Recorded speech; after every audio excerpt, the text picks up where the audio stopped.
अस्य श्री दुर्गा स्तोत्र महामन्त्रस्य हिमवान् ऋषिः अनुष्ठुप् छन्दः दुर्गा भगवती देवता श्री दुर्गा प्रसाद सिद्ध्यर्थे जपे विनियोगः। ध्यानम् ॐ ह्रीं कालाभ्रामां कटाक्षैररिकुलभयदां मौलिबद्धेन्दुरेखां शङ्खं चक्रं कृपानं त्रिशिखमपि करैरुद्वहन्ती त्रिनेत्रां सिंहस्कन्धाधिरूढां त्रिभुवनमखिलं तेजसा पूरयन्तीं ध्यायेत् दुर्गां जयाख्यां त्रिदश परिवृतां सेवितां सिद्धिकामैः। ॐ शिवाथो मा रमा शक्तिरनन्ता निष्कलामला शान्ता माहेश्वरी नित्या शाश्वता परमा क्षमा अचिन्त्या केवलानन्ता शिवात्मा परमात्मिका अनादिरव्यया शुद्धा सर्वज्ञा सर्वगाचला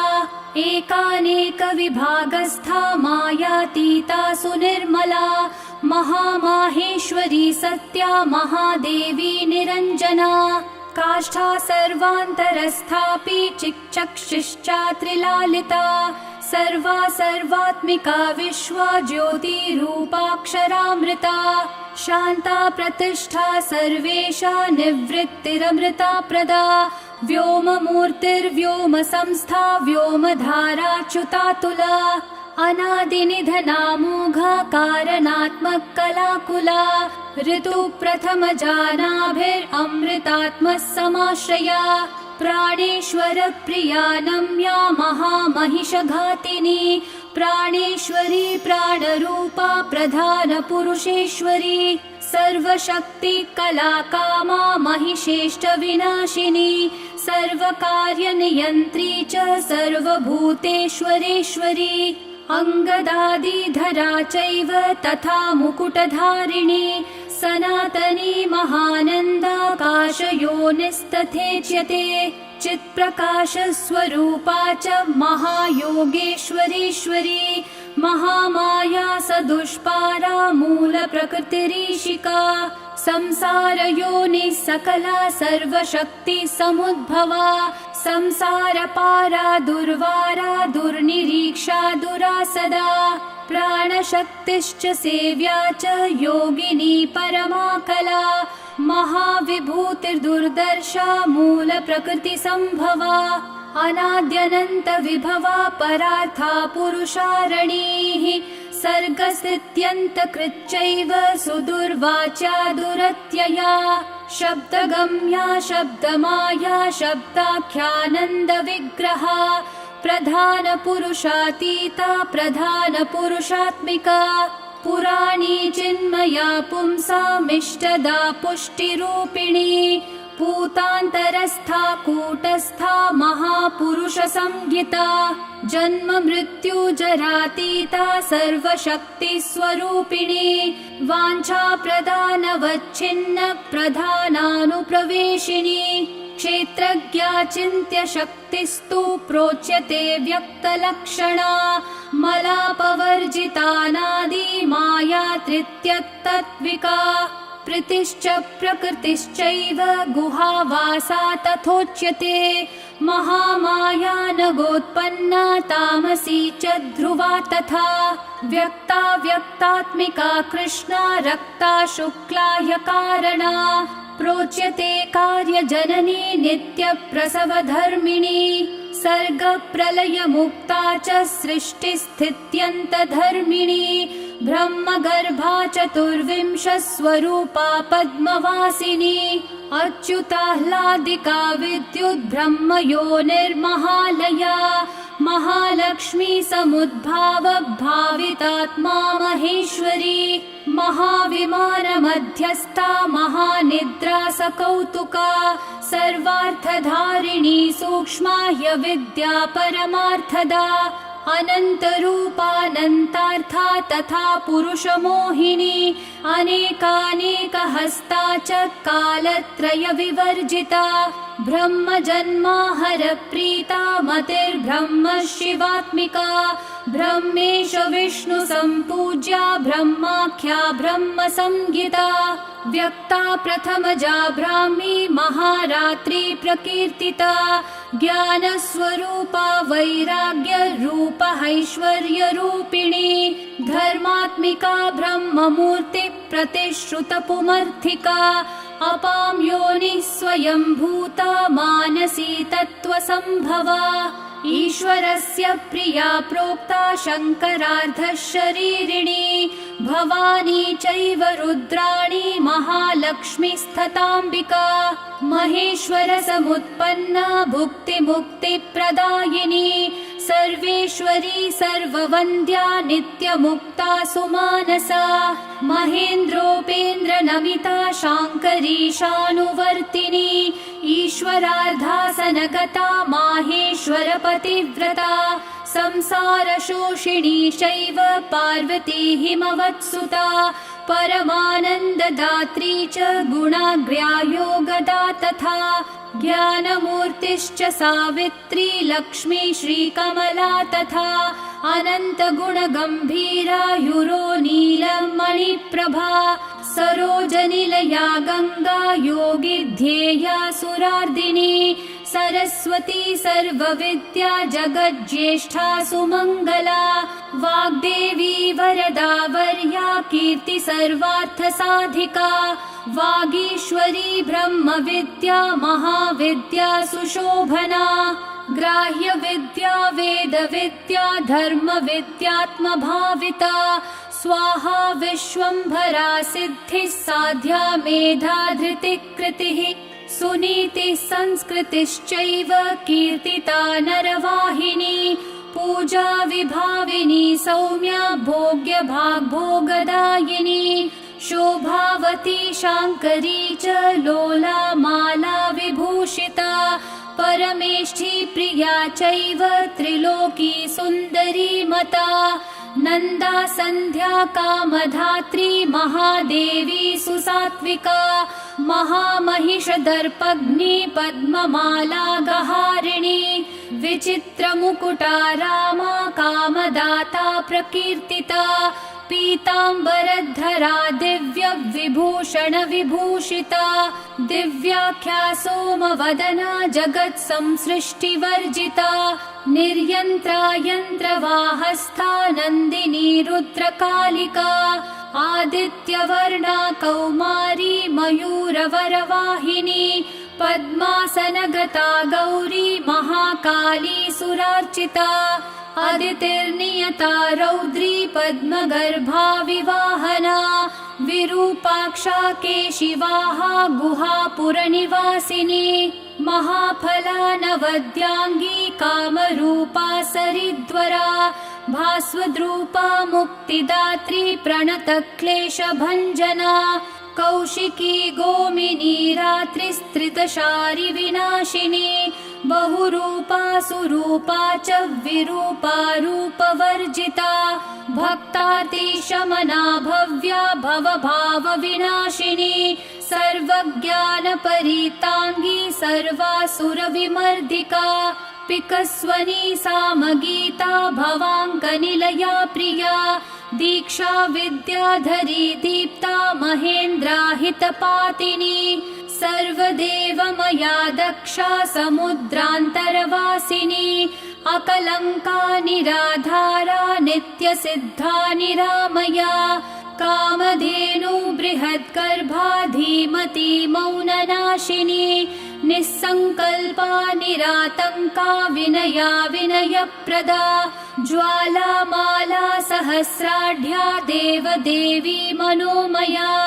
सुभगा सुविशुद्धा च वसुदेव समुद्भवा महेन्द्रोपेन्द्र भगिनी भक्तिगम्या परावरा ज्ञानज्ञेया परातीता वेदान्त विषया मतिः दक्षिणादाहिका दह्या सर्वभूतहृदि स्थिता योगमाया विभागज्ञा महामोहा गरीयसी सन्ध्या सर्वसमुद्भूता ब्रह्मवृक्षाश्रियादितिः बीजाङ्कुरसमुद्भूता महाशक्तिर्महामतिः ख्याति प्रज्ञावती संज्ञा महाभोगीन्द्रशायिनी हींकृतिः शङ्करी शान्तिर्गन्धर्वगणसेविता वैश्वानरी महाशूला देवसेना भवप्रिया महारात्री परानन्दा शचिदुःस्वप्ननाशिनी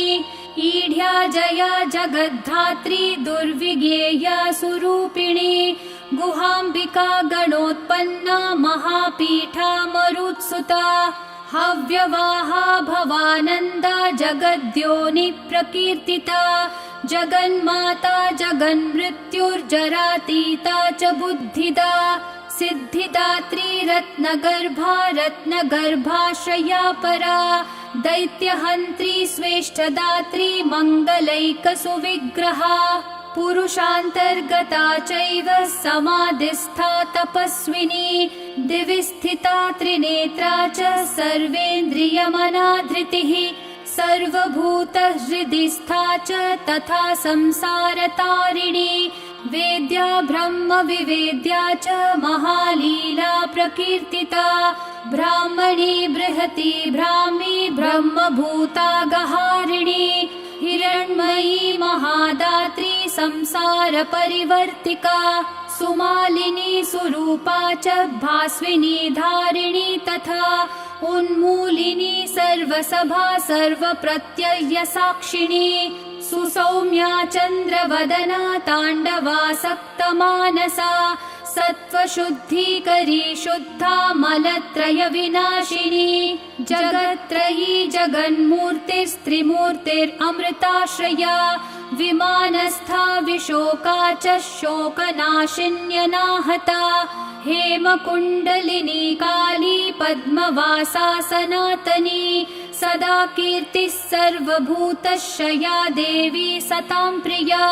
ब्रह्ममूर्तिकला चैव कृत्तिका कञ्जमालिनी व्योमकेशा क्रिया शक्तिरिच्छा शक्तिः परागतिः क्षोभिका खण्डिका भेद्या भेदा भेद विवर्जिता अभिन्ना भिन्न संस्थाना वशिनी वंशधारिणी गुह्य शक्तिर्गुह्य तत्त्वा सर्वदा सर्वतोमुखी भगिनी च निराधारा निराहारा प्रकीर्तिता निरङ्कुशपदोद्भूता चक्रहस्ता विशोधिका सद्विणी पद्मसंभेदकारिणी परिकीर्तिता परावरविधानज्ञा महापुरुषपूर्वजा परावरज्ञा विद्या च विद्युज्जिह्वाजिताश्रया विद्यामयी सहस्राक्षी सहस्रवदनात्मजा सहस्ररश्मि सत्त्वस्था महेश्वरपदाश्रया ज्वालिनी सन्मया व्याप्ता चिन्मया पद्मभेदिका महाश्रया महामन्त्रा महादेव मनोरमा व्योमलक्ष्मी सिंहरथा चेकितानामितप्रभा विश्वेश्वरी भगवती सकला कालहारिणी सर्ववेद्या सर्वभद्रा गुह्या दूढा गुहारणी प्रलया योगधात्री च गंगा विश्वेश्वरी तथा कामदा कनका कान्ता कञ्जगर्भप्रभा तथा पुण्यदा कालकेशा च भोक्त्री पुष्करिणी तथा सुरेश्वरी भूतिदात्री भूतिभूषा प्रकीर्तिता पञ्चब्रह्म समुत्पन्ना परमार्थार्थविग्रहा वर्णोदया भानुमूर्तिर्वाग्विगेया मनोजवा मनोहरा महोरस्का तामसी वेदरूपिणी वेदशक्तिर्वेदमाता वेदविद्या प्रकाशिनी योगेश्वरेश्वरी माया महाशक्तिर्महामयी विश्वान्तस्था वियन्मूर्तिर्भार्गवी सुरसुन्दरी सुरभिर्नन्दिनी विद्यानन्दगोपतनुद्भवा भारती परमानन्दा परावरविभेदिका सर्वप्रहरणोपेता काम्या कामेश्वरेश्वरी अनन्तानन्दविभवा हृल्लेखा कनकप्रभा कूष्माण्डा धनरत्नाढ्या सुगन्धा गन्धदायिनी त्रिविक्रमपदोद्भूता चतुरास्या शिवोदया सुदुर्लभा धनाध्यक्षा धन्या पिङ्गललोचना शान्ता प्रभा स्वरूपा च पङ्कजायतलोचना इन्द्राक्षी हृदयान्तस्था शिवा माता च सत्क्रिया गिरिजा च सुगूढा च नित्यपुष्टा निरन्तरा दुर्गा कात्यायनी चण्डी चन्द्रिका कान्तविग्रहा हिरण्यवर्णा जगति जगद्यन्त्रप्रवर्तिका मन्दराद्रि निवासा च शारदा स्वर्णमालिनी रत्नमाला रत्नगर्भा व्युष्टिर्विश्वप्रमाथिनी पद्मानन्दा पद्मनिभा नित्यपुष्टा कृतोद्भवा नारायणी दुष्टशिक्षा सूर्यमाता वृषप्रिया महेन्द्र भगिनी सत्या सत्यभाषा सुकोमला वामा च पञ्चतपसां वरदात्री प्रकीर्तिता वाच्यवर्णेश्वरी विद्या दुर्जया दुरतिक्रमा कालरात्रिर्महावेगा वीरभद्रप्रिया हिता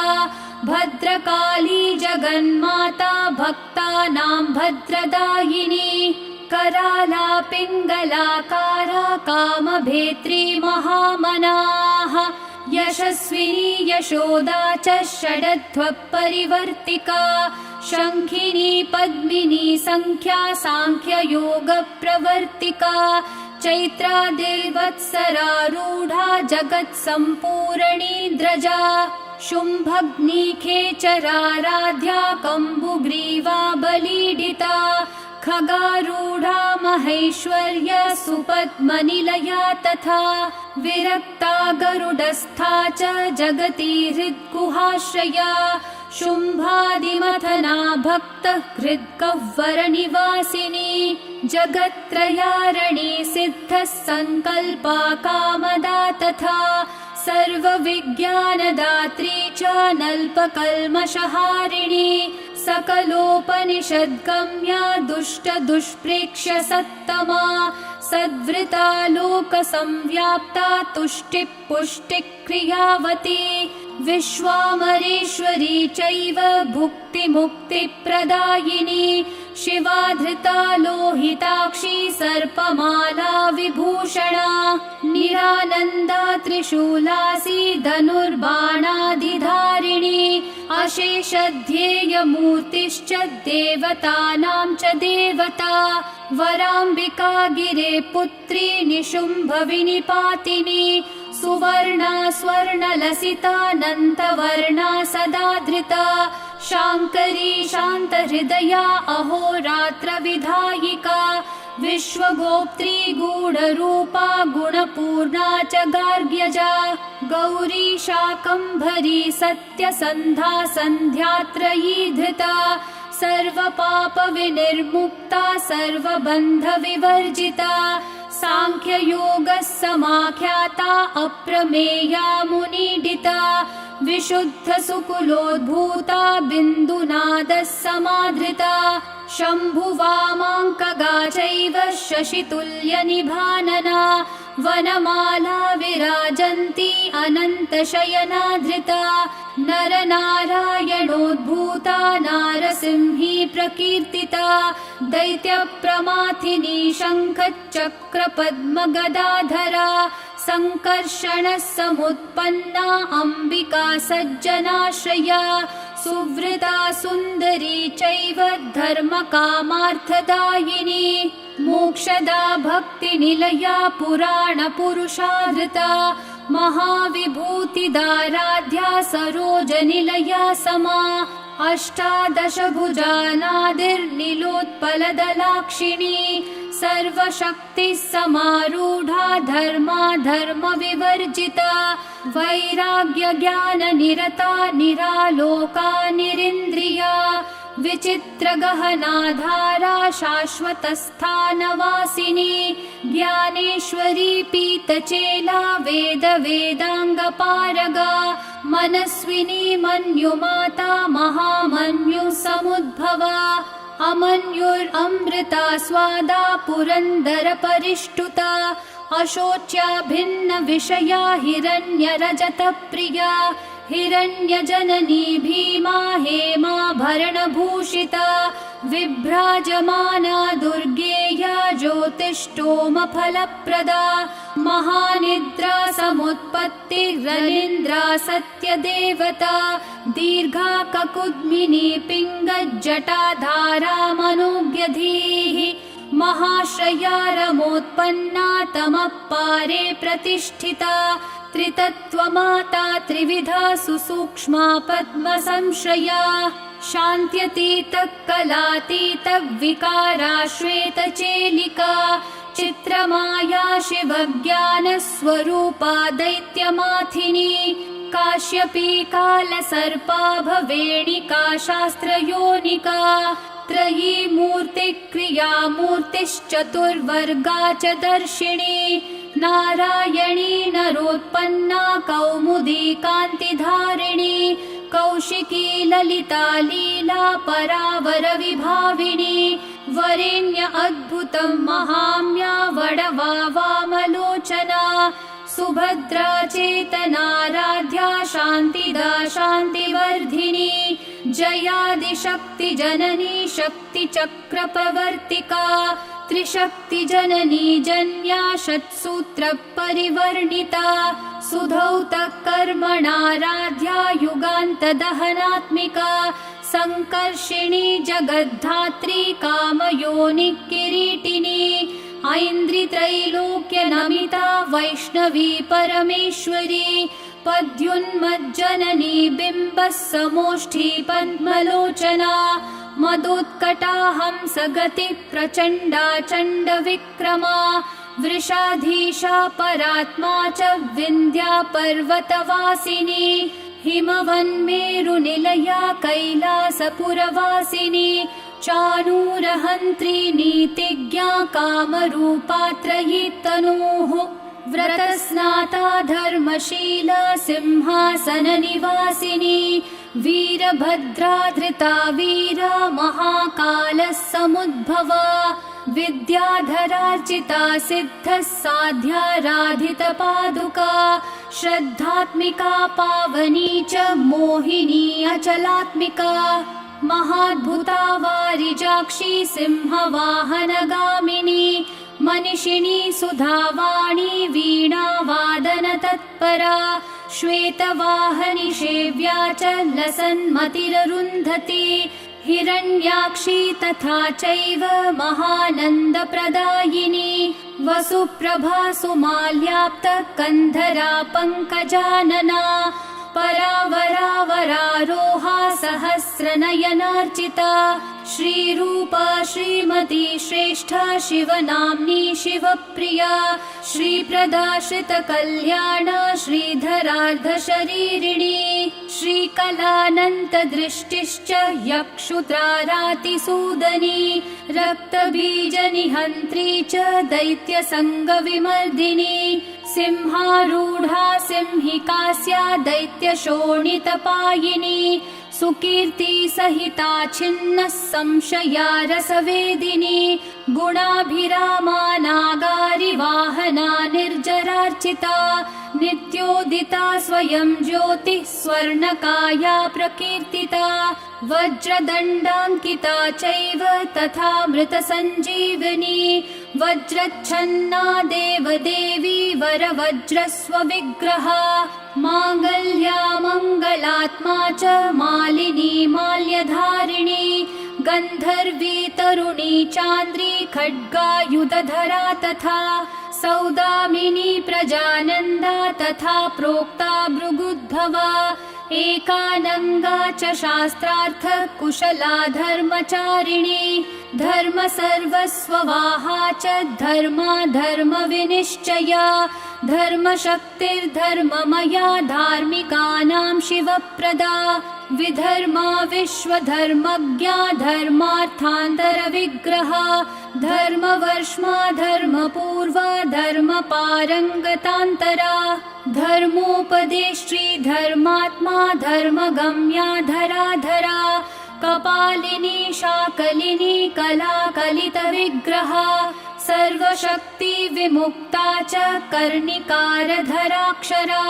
कंसप्राणहरा चैव युगधर्मधरा तथा युगप्रवर्तिका प्रोक्ता त्रिसन्ध्याध्येयविग्रहा स्वर्गापवर्गदात्री च तथा प्रत्यक्षदेवता आदित्या दिव्यगन्धा च दिवाकरनिभप्रभा पद्मासनगता प्रोक्ता खड्गबाणशरासना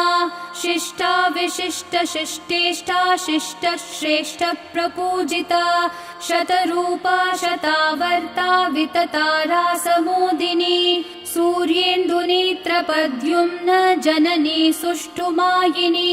सूर्यान्तरस्थिता चैव सत्प्रतिष्ठत विग्रहा निवृत्ता प्रोच्यते ज्ञानपारगा पर्वतात्मजा कात्यायनी चण्डिका च चण्डी हैमवती तथा दाक्षायणी सती चैव भवानी सर्वमङ्गला धूम्रलोचनहन्त्री च चण्डमुण्डविनाशिनी योगनिद्रा योगभद्रा समुद्रतनया तथा देवप्रियङ्करी शुद्धा भक्तभक्तिप्रवर्धिनी त्रिनेत्रा चन्द्रमुकुटा प्रमर्थार्चितपादुका अर्जुनाभीष्टदात्री च पाण्डवप्रियकारिणी कुमारलालनासक्ता हरबाहूपधानिका विघ्नेशजननी भक्तविघ्नस्तोमप्रहारिणी सुस्मितेन्दुमुखी नम्या जया प्रियसखी तथा अनादिनिधना प्रेष्ठा चित्रमाल्यानुलेपना कोटिचन्द्रप्रतीकाशा कूटजालप्रमाथिनी कृत्या प्रहारिणी चैव मारणोच्चाटनी तथा सुरासुरपवन्द्याङ्घ्रिर्मोहङ्घ्री ज्ञानदायिनी षड्वैरी निग्रहकरी वैरिविद्राविणी तथा भूतसेव्या भूतदात्री भूतपीडा विमर्दिका नारदस्तुतचारित्रा वरदेशा वरप्रदा वामदेवस्तुता चैव कामदा सोमशेखरा